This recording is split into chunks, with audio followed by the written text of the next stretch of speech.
Aquí lo primero tengo que dar las gracias a Margarita, a los organizadores, a la Universidad de Valladolid y las distintas entidades por organizar, yo creo que un encuentro tan fructífero, ¿no? Y en este caso también tengo que empezar con tantas excusas, pues efectivamente ya lo siguiente es el que si llega a continuar un poco más el turno de preguntas y respuestas en la anterior conferencia, la mía ya estaba acabada. Ya estaba acabada, después de la excelente exposición y después del excelente turno de preguntas, pues la verdad es que se me iban unas cuantas páginas de lo que no tenía escrito. Hay cosas en las que vamos a coincidir y es inevitable. En este caso, no solamente en núcleos de pensamiento de Marías, sino, pues, por ejemplo, en eso que resulta tan importante y que reaparece una y otra vez en sus escritos. Valores como la libertad, la tolerancia, la lealtad, la amistad, o, por ejemplo, digamos, la gratitud que siempre muestra hacia sus maestros, hacia aquellos con los que está siempre y siempre se sentirá en deuda. De manera que luego tengo que añadir una excusa más, por si eran pocas, y es que me di cuenta de que me he pasado aproximadamente media hora, 45 minutos. Ya casi iba yo a escribir otra vez las memorias de Marías, a pesar de que están escritas. De manera que he empezado a cortar, he empezado a podar y a veces quizá quede algo fragmentario, pues precisamente por esa cuestión. Había muchos elementos realmente interesantes y en este caso poco conocidos. Lo mismo que ocurre y en este sentido pues, en sus ensayos filosóficos, Marías detesta la oscuridad, ya se ha dicho, y detesta la utilización de metalenguajes que nadie comprende, ¿no? De manera que en esto, si va a ser incluso casi podríamos decir con el concepto de razón vital de Ortega y con otros semejantes, casi podríamos decir no se va a parar en muchas explicaciones a lo largo de estas memorias. Decía su hijo Javier Marías, hablador generoso e infatigable, siempre le he envidiado su formación tan sólida. Le debo mucho como escritor. Estas palabras de uno de sus hijos, ambos tan poco proclives a la efusión personal, no resultan hiperbólicas ni son tan solo las habituales que un hijo dirige a su progenitor. Son testimonio de una admiración que mantiene el novelista a lo largo de toda su vida y que muestra la buena relación que siempre hubo entre ellos, aunque una buena parte de la crítica, que eso sí lo conozco más de Marías, no se ha enterado y hay un artículo solamente que se dedica a la influencia de Marcel Proust y de su padre en el novelista.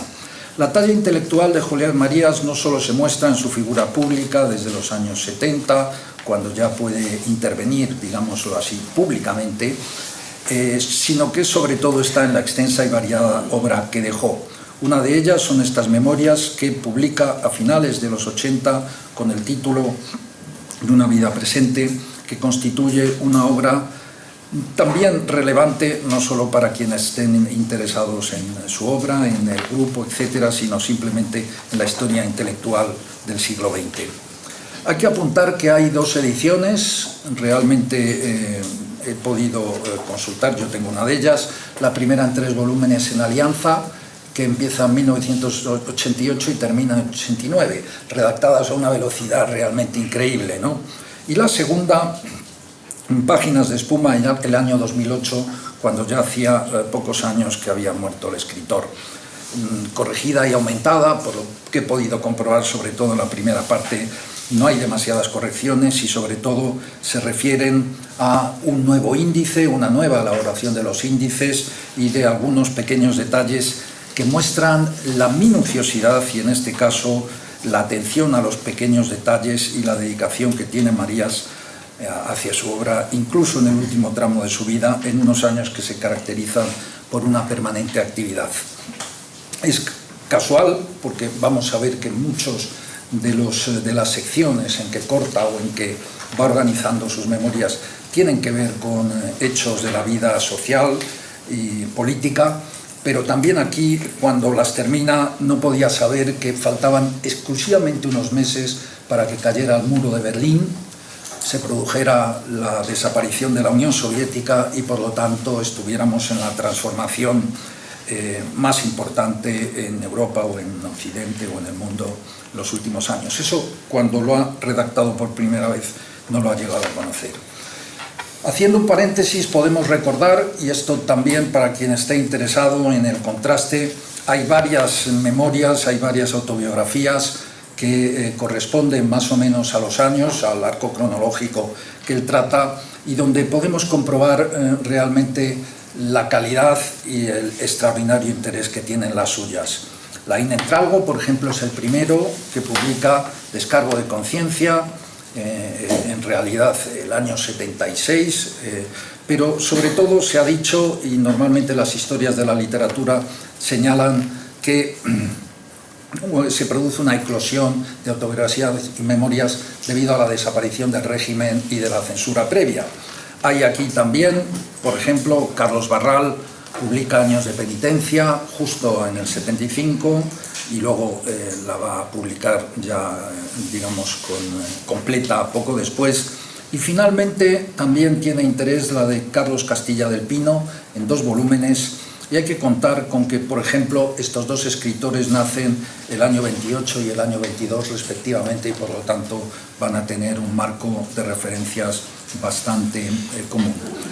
Al margen de las coincidencias que hay en este contexto histórico, hay distintos elementos que singularizan las memorias de Marías, y no podemos olvidar que constituye una parte de su obra y que no solamente podemos o tenemos que estudiar aisladamente, sino que hay que prestar atención a la reflexión filosófica durante esos años, los previos y los posteriores, y que tiene que ver con la exploración del concepto de persona que ya se mencionó anteriormente, ¿no? Esto es, como el resto de su producción, no puede haber, ni siquiera se nos ocurre calcular algo distinto, sino que exista esa relación entre vida y filosofía en cualquier tema que trate. Por ejemplo, en Antropología Filosófica del año 70 y en Mapa del Mundo Personal del año 93, un libro muy breve pero extraordinariamente interesante. Se propone explorar este ámbito de la persona, pues el hombre no vive solo en un espacio físico, sino también en el de la convivencia en el mundo humano. El segundo de estos libros apenas se distancia 4 años de las memorias, con lo cual pues vemos que está más o menos en esa proximidad y que resulta sintomática. Es el pensamiento maduro de Marías el que nos vamos a encontrar ya mientras está redactando, mientras va produciendo, y se da en un tiempo que se caracteriza por una enorme fecundidad. Entre ediciones y reediciones vamos a encontrar tratados filosóficos, tratados sobre Ortega, sobre el cristianismo, sobre cine y, cómo no, sobre literatura también. De manera que parece que en los últimos años de su vida no quería dejar nada en el tintero. No me puedo extender en muchas reflexiones porque no tengo competencia para ello, pero el largo esfuerzo de una vida presente, al igual que los libros dedicados al estudio de persona, creo que se trata también una respuesta, aparte del pensamiento moderno sobre el sujeto y, si queremos, sobre el hombre. El lector voraz que fue Marías a finales de los 80 ya conoce la cadena básica de la escritura del yo. San Agustín, las Confesiones, Santa Teresa, el libro de la vida, los ensayos de Michel Montaigne y finalmente, aunque no en menor medida, las Confesiones de Jean-Jacques Rousseau. Está claro que por la importancia que él otorga a la vida, a la razón vital, Marías va reflexionando sobre estos géneros, sobre esta forma de escritura y las distancias entre el yo y el autor que firma el texto, el yo narrador y el yo personaje.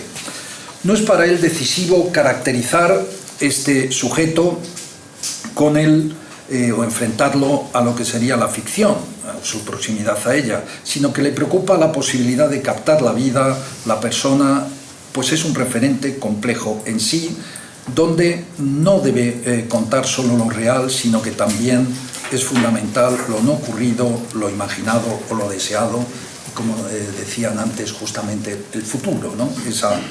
Ese tiempo que todavía no ha sucedido. Tal y como señala Enrique González Fernández en La vida como realidad radical en el pensamiento de Julián Marías, la vida es un concepto fundamental, al igual que lo es para Ortega, y en ambos casos la vida es el ámbito en el que se encuentran todas las realidades. Esto, por ejemplo, lo especifica en Razón de la filosofía. La vida no es cosa, ni material, ni espiritual, consiste en hacer o quehacer. Un término predilecto para él, precisamente de quehacer, que resulta inmejorable para lo que sería la constitución del ser humano. La vida personal es lo que ya decía Ortega en la famosa sentencia «Yo soy yo y mi circunstancia». No solo el escenario, el contexto, sino también la voluntad, la ilusión, el proyecto. Dada la extensión del texto, me voy a limitar sobre todo a la primera parte de las memorias, lo que apareció inicialmente como primer volumen, que va de 1914 a 1951. Pues se trata de años imprescindibles y que además incluyen algunos de los mayores infiernos por los que tuvo que transitar. En efecto, no puede separarse la visión de lo que escribe sobre ese proyecto de persona, sobre esa idea de la vida y de lo personal, en la articulación de pasado, presente y futuro, del porqué y el para qué. En este caso, el carácter argumental y dramático, yo creo que es uno de estos elementos también realmente singulares, implican que no se pueda rechazar como un medio de conocimiento o como una, digamos, idea realmente imprecisa, la narración, el método narrativo para reflejar una persona. Aquí Marías se adelanta, yo creo que bastante, a esto que ahora es una auténtica explosión, no solamente en teoría política, ¿no?, cuando se habla del relato, de la narración, por ejemplo, en medicina, cuando estamos viendo cómo la psiquiatría o la psicología emplea los relatos de los pacientes precisamente como método curativo, etcétera, etcétera, etcétera. Esa idea que él tiene entre narración y drama, pues digamos, es bastante anterior a lo que ocurre actualmente. Debe señalarse que la distinción que establece entre lo personal, lo psíquico y lo social. El mundo personal se presenta como un entrecruzamiento de trayectorias argumentales y dramáticas, y su sistema, es decir, ese mundo como tal, posee esos mismos caracteres. La imagen de intelectual de tranquila vida académica, que podía ser comúnmente aceptada al final de sus días, no tiene nada que ver con la realidad, con el relato de su trayectoria, pero también hay que añadir que el libro en el que de manera más extensa narra su vida forma parte de esa reflexión.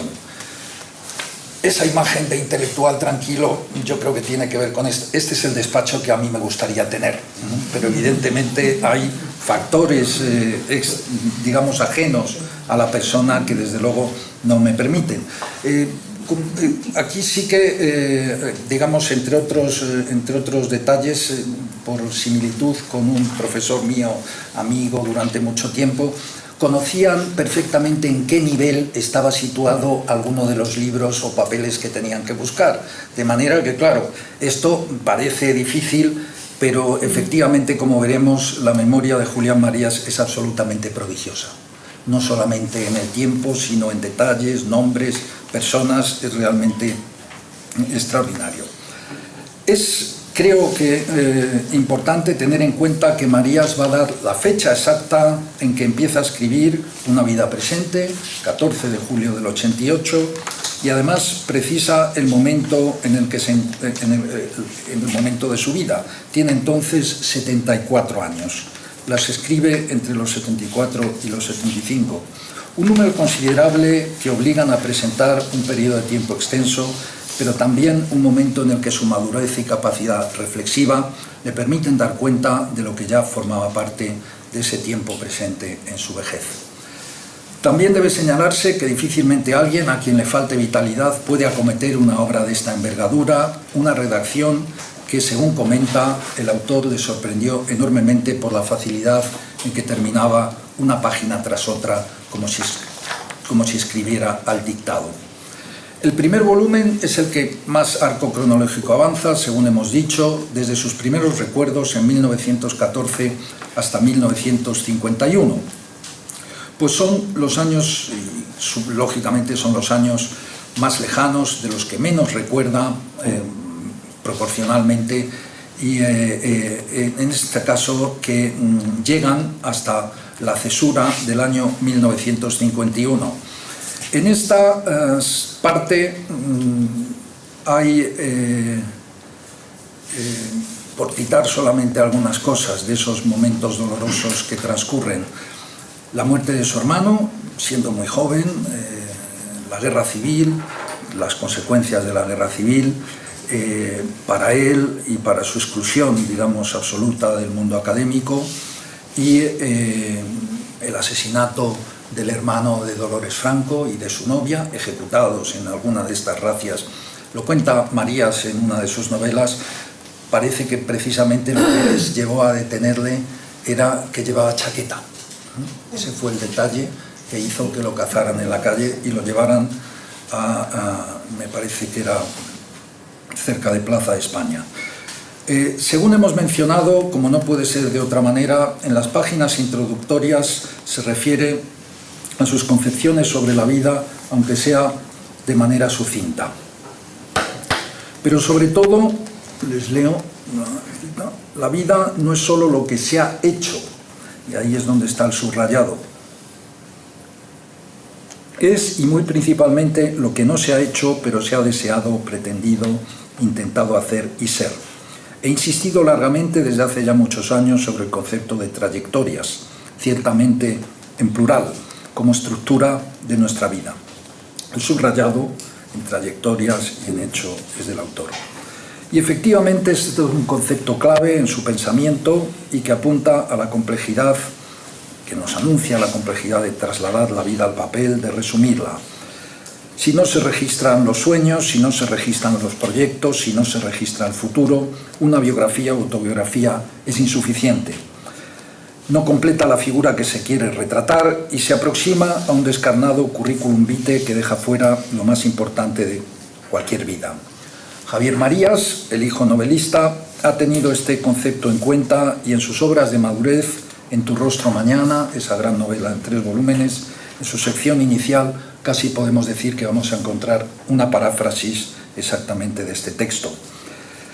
Y insiste en que no debemos considerar solo lo que ocurre, sino que igualmente lo que se sueña, se desea y lo que va a ocurrir. Y esto es completamente necesario para la representación literaria de un personaje. De esta forma pasan a formar lo mismo que los hechos, lo mismo que los recuerdos, la imaginación, los deseos y los sueños que nunca se materializaron, pero que realmente formaban parte de la identidad del sujeto. A la infancia más remota le dedica una atención en que se mezclan 2 impulsos: la búsqueda en los recovecos de la memoria, lo que quizá no ha recordado en mucho tiempo, lugares de Valladolid, familiares, objetos, relaciones, a veces solo el nombre de unos empleados que trabajaban con su padre, que como un centelleo revive unos segundos para después desaparecer. Pero también se une al esfuerzo memorístico la voluntad de explicar el contexto personal y social, justamente el porqué de esa persona, demostrar su circunstancia, un entorno de clase media o de clase media alta en que no faltaba el dinero, aunque no fueran ricos, una comodidad que las buenas relaciones de sus padres y otros familiares como él y con su hermano suponen un contexto óptimo para que se desarrolle su vida. La gratitud que muestra con respecto a esto y con respecto a años en los que era realmente un niño es constante y se va a reflejar a continuación más adelante. No es por una falsa modestia, por lo que nos hable de estas convicciones profundas y la gratitud que siente a quien le han enseñado, como ahora veremos dentro de poco. Es curioso, pero también aquí solamente se llevaban Esto, claro, lo conoce muy bien la profesora Pilar Celma. Solamente se llevaba 6 años con Delibes, de manera que muchos de los espacios que aparecen son exactamente los mismos, ¿no? Campo Grande, el centro de Valladolid, etcétera, etcétera. Hay que señalar que esa primera infancia será el paraíso perdido, pues por los azares de la economía en los años 20, su padre perderá los medios que había acumulado mientras era un ejecutivo en la banca Jover. Si bien siempre manifiesta su gratitud, admiración y respeto hacia el padre, en el episodio dedicado a su ruina utiliza muy sutilmente, digamos incluso en algunos apellidos, una leve crítica por su falta de previsión o su excesiva confianza. Y este suceso además coincide con que se declara la enfermedad en su hermano, la tuberculosis, que finalmente terminará con su vida. Cuando titula, aquí sí podemos decir, ¿no? Si nos fijamos en contexto y vemos lo que supone la crisis del año 29, pues hay que recordar esa imagen que emplea García Lorca de suma extrañeza cuando ve a los millonarios con diamantes en los dedos que acaban de suicidarse, ¿no? Digamos, esa crisis realmente no tiene comparación, como bien se sabe, en los aspectos económicos. Cuando titula un capítulo Aparición de lo público, entre comillas, y cuando aparezca posteriormente lo público, indica la relación con el mundo exterior. En este caso, a partir de muy temprana edad, nos cuenta que le empiezan a llegar noticias sobre la realidad nacional e internacional. Se trata de una época especialmente convulsa: el asesinato de Eduardo Dato, la guerra de Marruecos, la dictadura de Primo de Rivera, sobre la que le llegarían algunos ecos. Dice: también se hablaba de separatistas, especialmente catalanes, a veces vascos, llamados sobre todo vizcaitarras. Mi visión de los asuntos políticos era entonces sumamente vaga, como corresponde a un niño de 7 años, un poco menos quizá por mis largas conversaciones con mi padre. Aquí pues, nos sume la perplejidad cuando vemos lo que se exige a los 7 años, y también hay que pensar que entonces las conversaciones de los padres no debían estar limitadas en muchos de los temas, ¿no? En toda la primera parte hay un decalage, ¿no?, entre lo que nos está contando y la idea que nosotros presuponemos la edad que tiene. Es extraordinariamente precoz, no solamente lo cuenta, aprende a hablar al año y medio, aprende a leer él solo por su cuenta, sin que nadie le enseñe. Nos da varios detalles de estos, simplemente, digamos, para no omitir información que él considera relevante, y creo que en este caso no precisamente para sumarse méritos.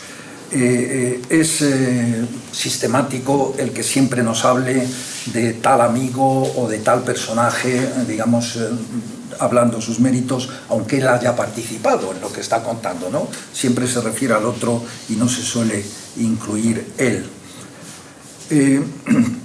Las páginas dedicadas a la educación, en el hogar, luego en el colegio en Madrid y en el instituto, hasta el año 31, a pesar de subrayar que entonces, como sabemos, la pedagogía se basaba en el castigo físico, muestra siempre su gratitud con respecto a sus maestros, desde el primero hasta todos los que tiene en el instituto.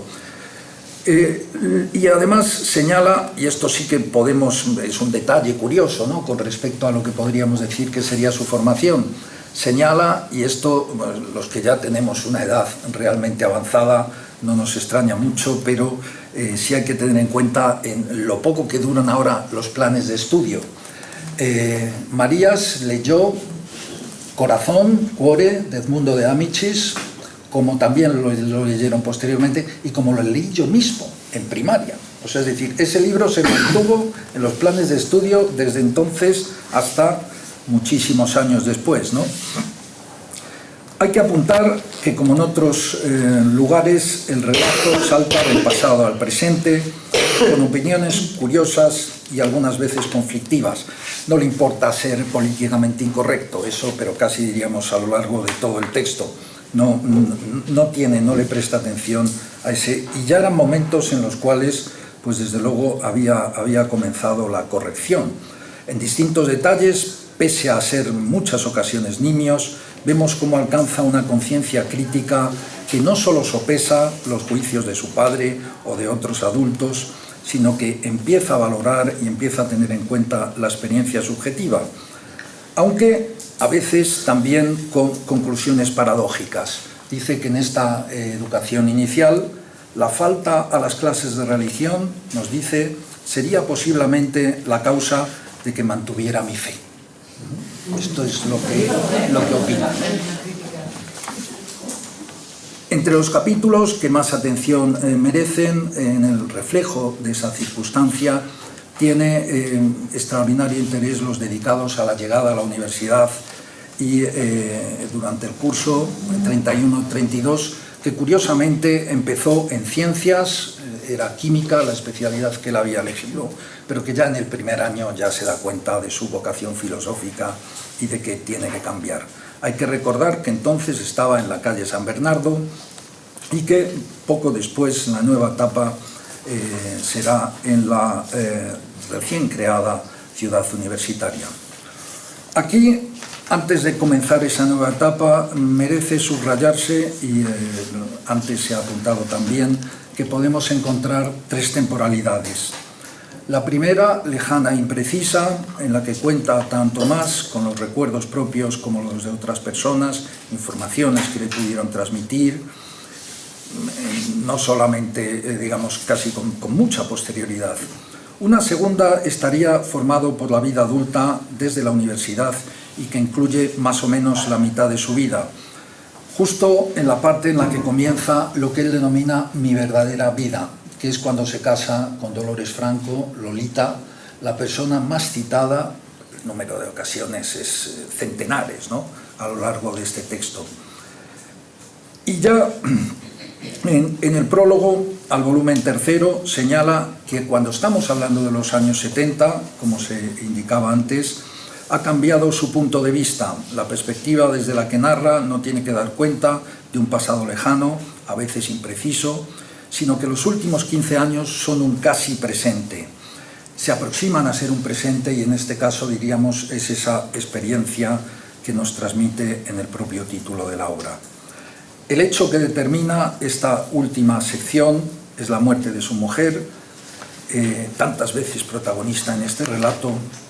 Y si el problema de la autobiografía, de la reconstrucción del yo, es la captación entre lo que cambia y lo que permanece, ahora se trataría de otro sujeto con otro horizonte de vida. Durante muchos meses sintió que era un superviviente que tenía que buscar el auténtico motor, que es la ilusión, que había perdido, tras aquella desaparición, algo absolutamente fundamental. Su respuesta, no mucho tiempo después, es embarcarse en una actividad frenética que llega hasta sus últimos días. Solamente, no sé cómo voy de tiempo, porque como tengo escrito, voy por la mitad más o menos. La mitad. Sí, Menos de la mitad. Menos de la mitad. Pues entonces, hay que recordar que, aunque sus comienzos en filosofía son la lectura tan temprana como a los 15 años de las notas, el volumen que se titula Notas de Ortega, en realidad para él la experiencia fundamental es el contacto en la universidad, hasta tal punto de que cuando menciona esos nombres que forman parte de lo que hoy denominamos Edad de Plata, no solamente no regatea elogios, sino que dice que esta universidad, que entonces se llamaba de Madrid, es la mejor de Europa. Javier Zubiri, José Gaos, José Montesinos, Rafael Lafuente Ferrari, García Morente y, por supuesto, Ortega. Forman un conjunto sobre el que reiteradamente muestra su enorme admiración y, en este caso, resulta también sorprendente que sus lecturas van a continuar siendo también de ciencias y no solamente de la filosofía, que era el centro de su trayectoria entonces.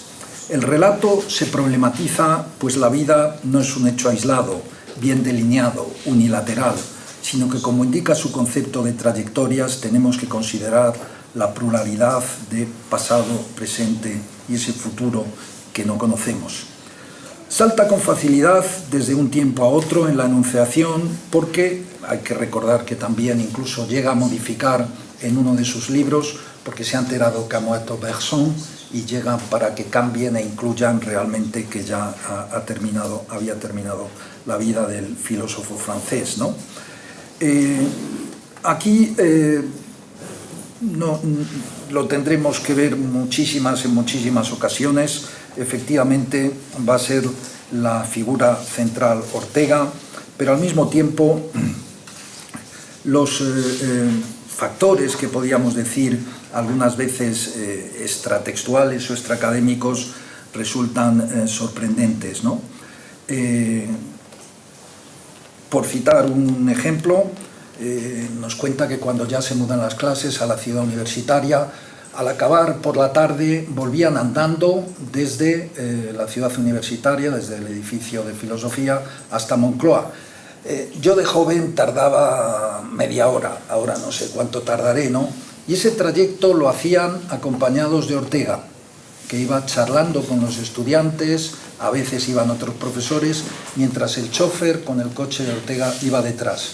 Ese trayecto, realmente que es peripatético, ¿no? Pues nos muestra realmente un tiempo y una época completamente distinta. Cuando ya llegaba a Moncloa, nos dice Marías, Ortega cogía el coche y se iba a Revista de Occidente. A lo largo del relato son factores contextuales los que deciden en ocasiones qué narra y con qué detalle.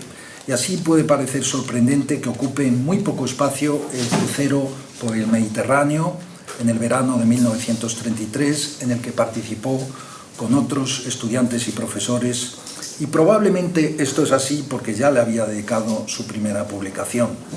Aquí presenta un resumen esquemático donde menciona algunos de los pormenores significativos, por ejemplo, él cumple 19 años en ese crucero y también recuerda una buena parte de los que iban como compañeros de viaje. Pues realmente la lista es impresionante, tanto de profesores como de estudiantes, ¿no?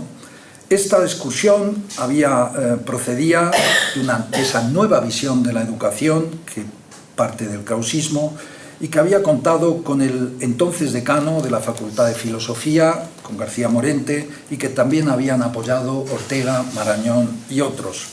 El recorrido los llevó, muchos de ustedes ya lo saben, por Túnez, Egipto, Tierra Santa, Creta, Italia, lo que a los jóvenes les permitía ver, contrastar con lo que le habían explicado y con lo que habían conocido en sus clases. Sin embargo, creo que, aunque sea muy breve, hay que subrayar en una de estas páginas una cita que tiene una importancia personal. En Belén, en Jerusalén sobre todo, revivía mi fe siempre viva, con dudas de muchacho pensativo, meditabundo, a las que dejaba existir con la experiencia que sin violencia se clarificaran y disiparían, sin estar nunca dispuestos a tirar por la borda frívolamente esa fe a la primera dificultad.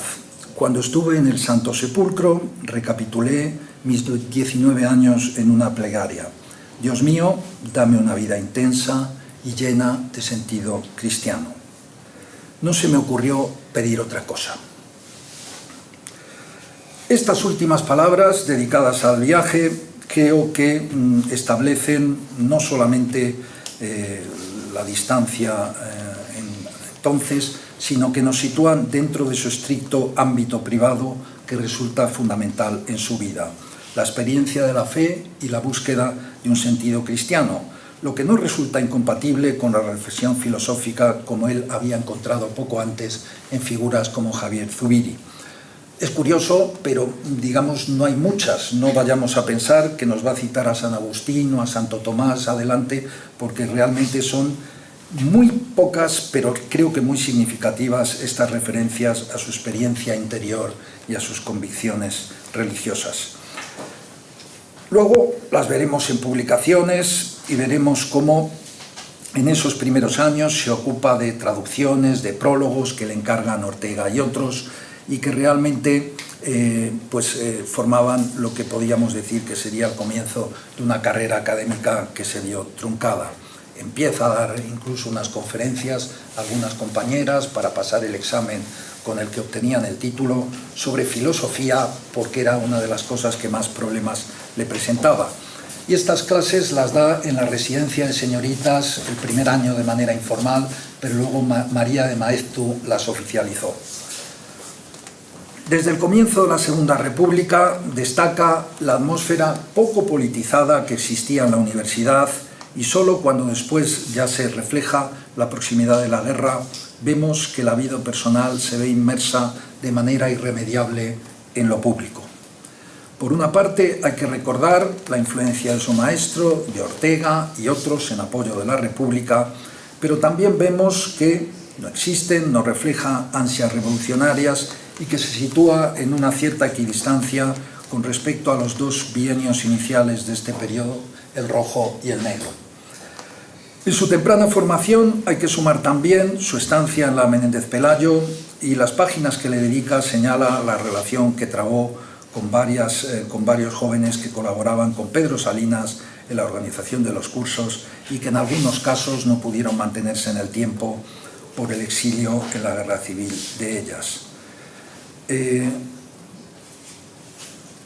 No parece necesario extenderse, pero hay que pensar que ahí se encontraban figuras como Miguel de Unamuno, especialistas internacionales como Jacques Maritain, como Johann Huizinga, como Wolfgang Keller, y junto a ellos jóvenes de regular relieve, ¿no?, como Dámaso Alonso, Gerardo Diego o Antonio Marichalar. Estos eran los cursos y desde luego esta es la semilla que luego él trae a Soria, de la que nos van a hablar, y por eso no me voy a detener en ello.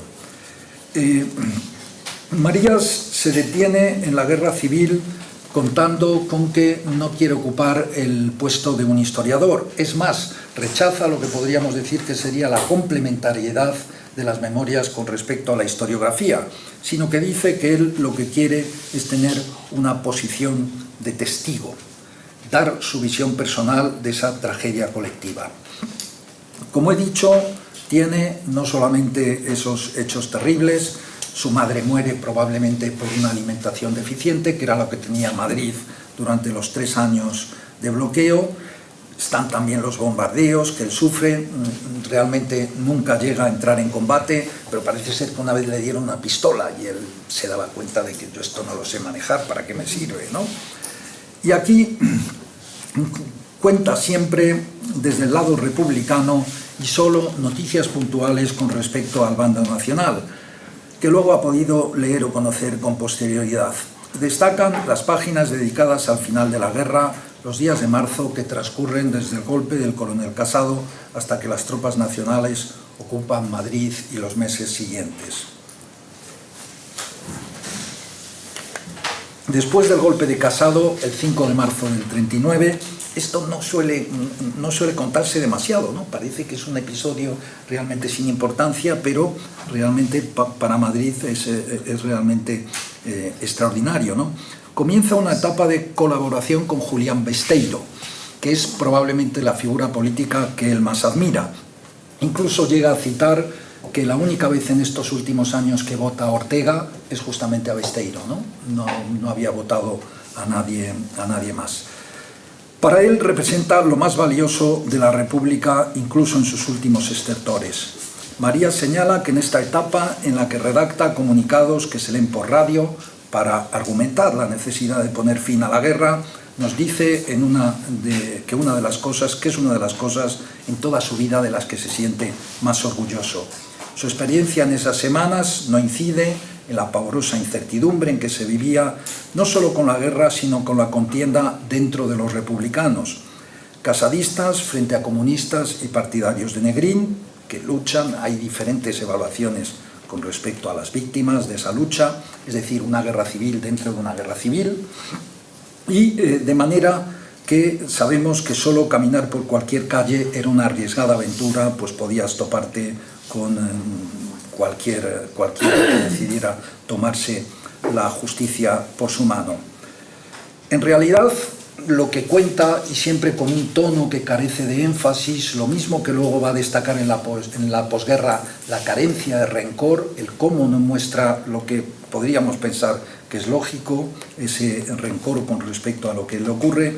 También hay que señalar que, por ejemplo, Ángel Viñas y algún otro historiador dice que eso de Casado estaba equivocado. Si nos fijamos desde un punto de vista estratégico, realmente militar, no tenía sentido continuar ni un solo día la guerra porque iban a ser miles y miles de víctimas, y por lo tanto creo que no solo yo sino muchos otros le damos la razón a Marías y a sus amigos. El final de la guerra no supone el final de los padecimientos, como le ocurrió a tantos madrileños, puesto que pronto se entera de que un amigo y antiguo compañero de colegio y universidad está organizando una campaña contra él y que entre otros había conseguido el apoyo de un profesor que destacaba por su fanatismo. Marías no da nombres, no lo hace prácticamente nunca cuando es una cuestión negativa, pero creo que, no sé si he encontrado el dato correcto, pero creo que el tal traidor era Carlos Alonso del Real y que el profesor fanático era Julio Martínez Santaolalla. Esto también lo refleja Javier Marías en la novela que he citado antes, y tampoco da los nombres. Yo creo que probablemente también en recuerdo y pensando en qué habría hecho su padre, ¿no? Aunque sabemos, no por su testimonio, sino por otras numerosas voces, que no intervino en combate, que alcanzó el grado de soldado raso y que su actitud fue la defensa de la legitimidad de la República, el 15 de mayo del 39 es detenido y trasladado a una prisión provisional en Argüelles, donde existían bastante malos tratos, y pasa sobre ello con mucha rapidez, ¿no? Y más tarde a otra en la calle Santa Engracia, un lugar en el que se daba en general un trato más humano. Resulta sorprendente que cuando han transcurrido casi 50 años recuerda el nombre de varios compañeros reclusos que compartieron presidio con él, e igualmente recuerda el nombre, aunque también lo omite, de uno de los oficiales responsables que tenía, cita entre comillas, una tendencia al sadismo. Uno de los recuerdos de aquellos meses nos muestra el temple del escritor. El director de la prisión me pidió que diera una serie de conferencias a todos los presos reunidos en el gran patio central. Pensé de qué podría hablar sin libros y de modo que el tema no aumentase mi posible condena. O sea, evidentemente era consciente de que lo iban a condenar, ¿no? Decidí tratar los descubrimientos geográficos, es decir, la formación de este hombre es absolutamente renacentista, ¿no? Tuve inmenso éxito. Desde entonces mi vida de conferenciante es una decadencia. Todos me conocían. Muchos meses después me encontraban a veces en la calle un tipo que se me acercaba sonriente y me daba un fuerte apretón de manos. ¿Cómo está usted?, me preguntaba. Yo contestaba, Santa Engracia 134, no fallaba, y se marchaba deseándome todo género de venturas. Incluso, en este caso, hasta ese acento irónico y humorístico que se da muchas veces, en realidad es casi, podríamos decir, constante, en contraste en algunas ocasiones con las cosas de las que nos tiene que hablar.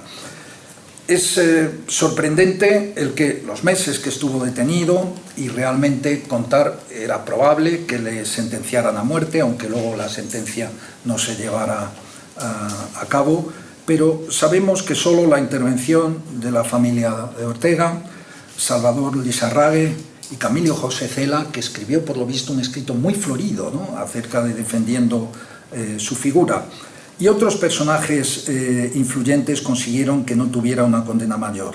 No obstante, lo dramático del cautiverio no deja de señalar en breves detalles que contrastan con ese párrafo citado. Y, por ejemplo, nos dice que por razones nimias los guardianes dispararon y mataron delante de sus ojos a 2 reclusos. El relato es equilibrado y destaca esa ausencia de rencor y la serenidad que es una constante, según vemos, pero no puede dejar de protestar por la represión posterior a la guerra.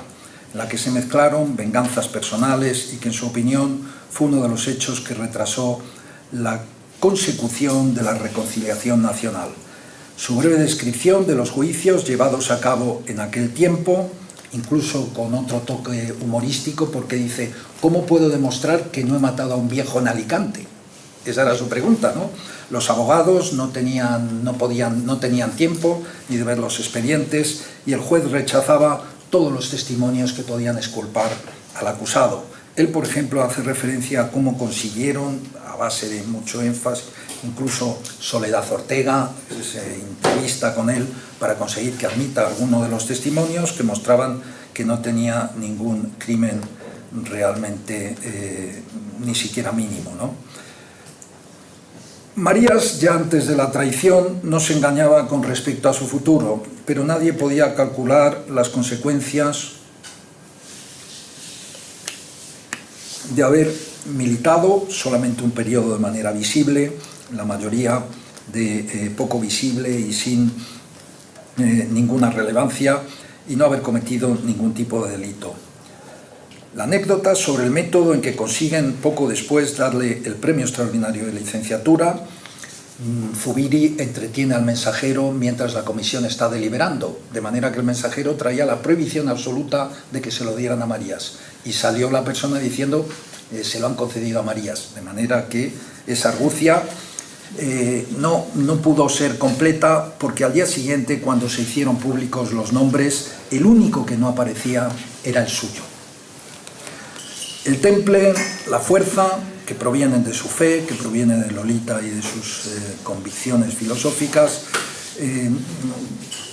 nos muestra una constante cadena de obstáculos, de amenazas, la huida precipitada de muchos amigos, el exilio de Ortega, trabajos en academias, preparando exámenes oficiales, y ni siquiera todo ese aislamiento y todo ese rechazo le impiden el que pueda celebrar unas clases realmente poco numerosas en las cuales va a hablar de filosofía en una institución que habían más o menos creado, que se titulaba Aula Nueva, y que, para que no fuera prohibida a las autoridades, dirigía Soledad Ortega. Cuando finalmente Lolita acepta casarse con él, comienza su verdadera vida, y añade que sus 27 años solo han sido el preludio de lo que es mi vida. Lo improvisado, lo precario de su situación puede resumirse en que en el viaje de novios fue a León porque era el único lugar para el que había billetes cuando llegaron a la estación. Este era el nivel, digamos, de preparación, como otras bodas que se celebran últimamente de manera mayoritaria, ¿no? El final de esta etapa, tras esa plenitud, va a dar paso también a una serie de desgracias que parece que no le dejan. La muerte del padre, que se temía desde hacía tiempo porque tenía una salud muy delicada, pero sobre todo la del pequeño Julianín, de 3 años, que de manera inesperada, por una infección fulminante, será la pérdida de la que él dice nunca nos hemos podido recuperar. Incluso hay una foto de Dolores Franco, nada más llegar al Wesley College, cuando van a dar clase a Estados Unidos, donde la cara, casi podríamos decir, de Lolita lo dice todo. No se puede dejar de mencionar el hecho de que, a partir de las reflexiones que he hecho inicialmente, en realidad en el texto aparecen escasísimas exposiciones de ideas filosóficas, incluso de las de Ortega, de quien señala parte de la idea motora de lo que va a ser su introducción a la filosofía y de lo que va a ser toda su carrera.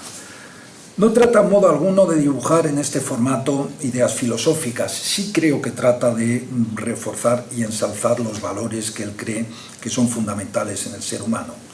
Se refiere a las condiciones materiales, a las dificultades que encuentra, el apoyo de algunos editores y amigos y la constante persecución que tienen desde esferas oficiales hasta llegar a ese punto en el cual le niegan el doctorado. Parece ser que la papeleta entonces solo tenía 2 opciones, que ponía aprobado y sobresaliente. Pues escribieron a mano, a continuación, suspenso. Pues es decir, una calificación que ni siquiera era posible, porque si había sido admitida a trámite, pues era... El presidente del tribunal era García Morente, no pudo hacer nada, expresó su rechazo y su voto particular, pero los otros 4, pues digamos, terminaron con esa infamia. También, desde el momento en que escribe, valora especialmente 2 libros en que relata sin comentar, como tantas veces, la respuesta de su querido maestro. Creo que es en el primer viaje a Lisboa en el que Ortega le confiesa que no quiere leer su Miguel de Unamuno, del año 43. Por lo mucho que ha luchado contra don Miguel de Unamuno Ortega, ¿no? Sobre todo esa ruptura, a partir de nos comentarán, claro, de la idea de Europa, etcétera, etcétera. Y en segundo lugar, aunque su introducción a la filosofía la ha editado Revista de Occidente, Ortega le dice que no quiere leerla.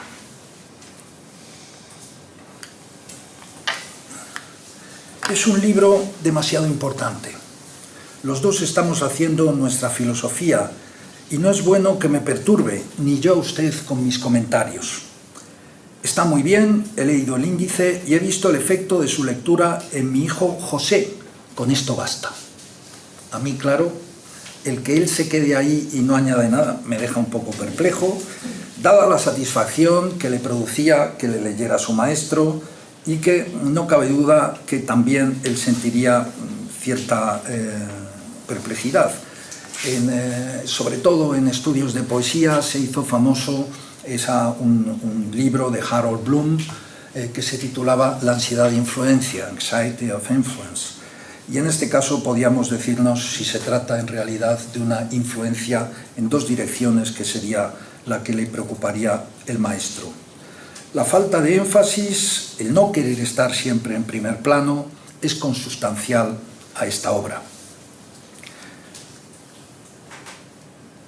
No es necesario dar cuenta de demasiados detalles personales que no tengan que ver con lo realmente central y se centra en familiares, en amigos, personas con las que entra en contacto y sobre todo relata su amistad, digamos, con el paso del tiempo. Por ejemplo, Oliodoro Carpintero reaparece en muchísimas ocasiones, él y su familia, la extraordinaria gratitud que tiene hacia él. En resumen, creo que podría afirmarse que Marías quiere dejar un testimonio personal no porque se cree importante, sino que porque cree que puede dar cuenta de unos hechos extraordinarios, de una cultura y de una universidad a comienzos de siglo que luego cambiará completamente en el siglo XX, la guerra civil y sus consecuencias. Creo que se esfuerza por no solamente ver el pasado, sino en la proyección de su presente hacia el futuro, y veremos que para él la vida es compleja, es inesperada, y que las distintas anécdotas y sucesos que incluye, además de lo más personal, son un texto extraordinariamente diverso, muy bien escrito. Esto yo creo que lo vamos a señalar todos. Tenía una extraordinaria capacidad expresiva, de gran fluidez y que atrapa al lector preguntándose qué va a ocurrir. No me puedo detener por esa cuestión de que tenía muchísimo más que he tenido que cortar, pero para terminar esta primera parte de su vida, si hiciéramos una lectura posmoderna de estas memorias iniciales, podríamos subtitularlas irónicamente con las palabras del último Nietzsche en Ecce Homo. ¿Cómo se llega a ser lo que se es? Wie man wird, was man ist. Es decir, algo que resulta sumamente divertido y perplejo cuando vemos la obra de Nietzsche. ¿Cómo se llega a ser lo que se es? Pero afortunadamente Marías no siente, 100 años después, que sea rechazado o ignorado intelectualmente, ni tampoco que su trayectoria intelectual tenga que ser valorada. Contrariamente, Marías siente que ha estado y está a hombros de gigantes. Muchas gracias.